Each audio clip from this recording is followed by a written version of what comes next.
Welcome to our factory. Today, I'll take you inside and show you how banana chips are made, step by step, using modern technology. The journey begins with fresh, raw bananas delivered directly from trusted farms. The bananas are thoroughly washed to ensure cleanliness and food safety. After washing, sliced into perfect, uniform shapes.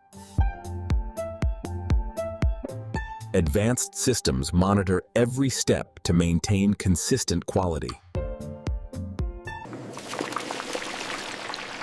The slices are fried in high-quality oil at careful controlled temperatures. This transformation gives banana chips their signature crunch and rich flavor. Seasoning is added evenly to enhance taste without overpowering flavor. Every packet is carefully inspected before leaving the factory. Modern packaging keeps the chips fresh, crunchy, and ready for consumers. The finished products are shipped to stores across the country.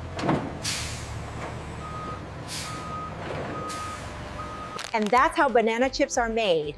How fresh, crispy, and delicious. Thanks for watching.